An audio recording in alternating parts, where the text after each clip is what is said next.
Ever think about, like, all the secrets people keep? You know, the stuff hidden right there in plain sight. It's true, isn't it? You never really know the whole story. And sometimes those stories, well, they take a really dark turn. Like with Mary Catherine Edwards, she was a teacher, just 31. From Beaumont, Texas. This was back in 1995. Yeah, and at first glance you might think, okay, open and shut case, right? Mm-hmm. But Not quite. no. The deeper you go, the more messed up it gets. Yeah. Betrayal, lies, and it took over 20 years to get justice. And the real kicker, the killer wasn't some stranger. It was Clayton Foreman, married to Mary Catherine's friend since they were kids, Diana. Can you imagine finding out that someone's so close, someone you trust? Brought a murderer into your life. It's a nightmare. It really got to me, this case. It's not just about the murder, it's about everything around it. The relationships, the secrets, how it tore the whole community apart. Absolutely. And the thing that finally cracked it, genetic genealogy. Okay, so I've heard of that, Okay. but honestly, it still sounds kind of sci-fi. They found the guy through, like, distant relatives. Explain it to me like I'm 5 years old. Right, think of it this way. We all get DNA from our parents, right? They got theirs from their parents and so on, back and back. It's a giant family tree, but made of genes. Okay, I'm following. And now what's wild is scientists can take a DNA sample, like from a crime scene, and compare it to these big genealogy databases. So they're looking for, what, some long-lost cousin who might be connected to the killer?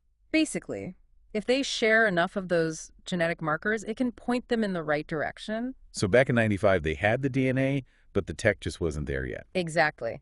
Fast forward a couple decades, and boom, genetic genealogy blows the case wide open. Amazing. It really was the key, wasn't it? Connecting all the pieces. But before we get into all the DNA stuff, Yeah, let's go back to that night in 95. let's talk about the murder itself. It's pretty disturbing. Found in her own home, sexually assaulted, And handcuffed. with police-grade handcuffs. That's the part that always gets me. Chills, man. So many questions, right? Was it someone with a badge? Was it about power? It definitely made things more complicated. Like something out of a TV show. But this was real life. Awful for Mary Catherine, for everyone who knew her. And they had the DNA. They knew about the handcuffs, but nothing. Years went by. What happened? Why couldn't they find the guy? Well, DNA analysis, it was brand new back then. They could tell it didn't match anyone in their system, but that was about it. So they had a fingerprint, but no way to match it to a voice. Exactly. A dead end. Must have been so frustrating, Yeah. having the evidence but not being able to use it. Did they just give up? You know how cops are? They never really give up, especially on a case like this. And there's always that hope, right? That someday, new technology, a new clue, something will break it open. And in this case, that something was genetic genealogy. But it wasn't simple, was it? Oh, no, not at all. Mountains of data, family trees going back forever. Yeah. It was a huge undertaking. And for Mary Catherine, it led to almost 7,500 potential matches. 7,500. That's like, Talk about a needle in a haystack. How do you even start? you need a lot of people, that's for sure. And a mix of old school detective work with all that fancy science. And you know what's interesting? This case had not one, Wait, but two husband and wife detective teams working on it. no way. 2 couples. You're kidding. I'm serious. Talk about a family affair. And each of these couples, they brought something different to the table. Aaron, he was the homicide guy, boots on the ground. Right. Yeah. But when it came to the genealogy, it was just too much, Yeah. too much data. So Vertina steps in. Vertina, that was Aaron's wife, right? She was a detective too. She was, but her specialty was auto crimes. Car chases and murders? I don't see the connection. Think about it. Thousands of leads, they needed to narrow it down somehow.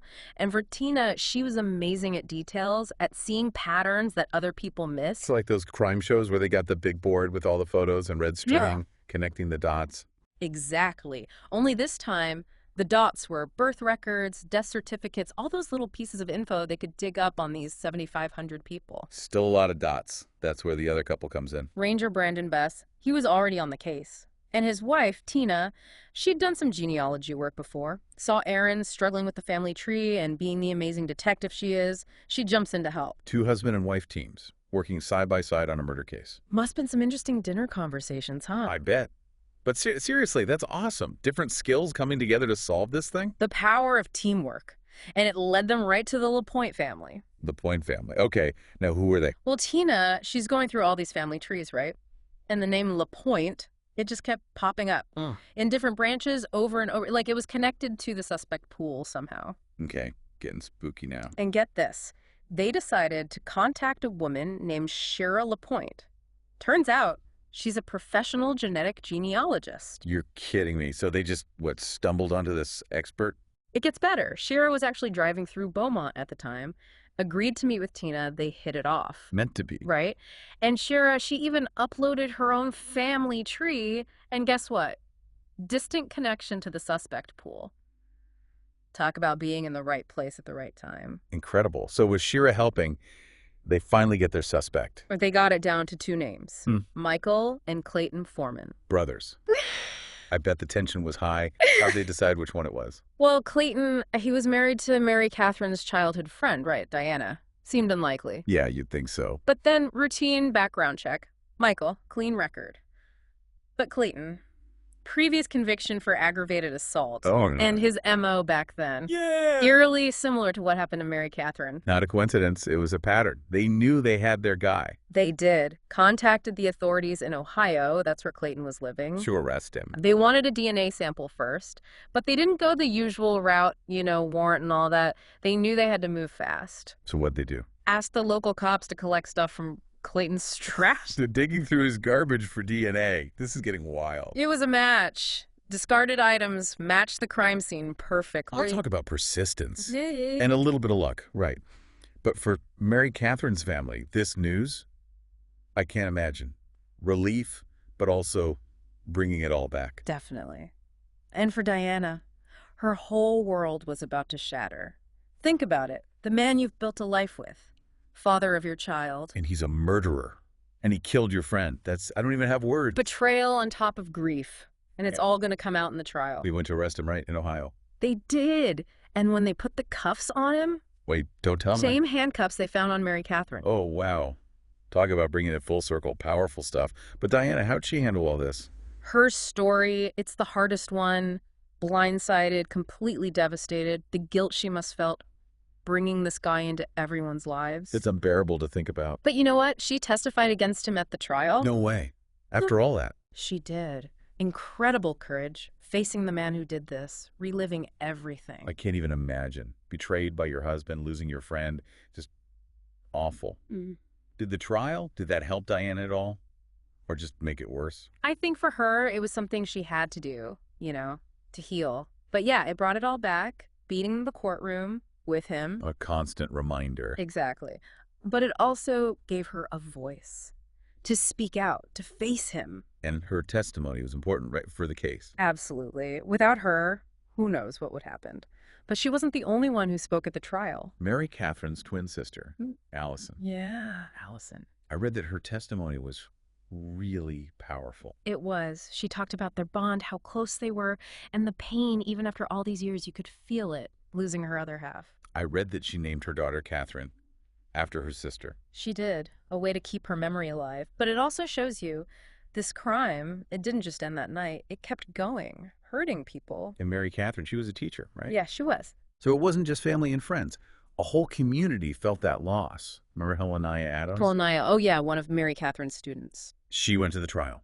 All these years later, said she needed some kind of closure. And she ended up pursuing a career in criminal justice because of Mary Catherine. Wow. Even after she was gone, she was still teaching, still inspiring people. Amazing. So the trial, after all this time, what happened? The jury, they didn't take long. Guilty of capital murder, life in prison. Justice, finally. Yeah. But it's bittersweet, Mary Catherine's gone, and Diana, I just think about what she must be going through. Relief, I'm sure, but also knowing that this man, the man she loved, Was capable of this. Yeah, that's something she'll carry with her forever. But there's a positive side too, right? This whole case, it shows what we can do now with science, with technology. Without genetic genealogy, who knows? Clayton Foreman might still be out there. And Mary Catherine's family, they'd still be searching for answers. It's amazing how far we've come. But it's not just the technology, it's the people too. The cops who never gave up. Diana and Allison speaking out, fighting for justice. They're the real heroes, aren't they? They are. And they remind us that even when things are bad, when you feel like there's no hope, the truth, it can come out. And justice, it's worth fighting for. Well said.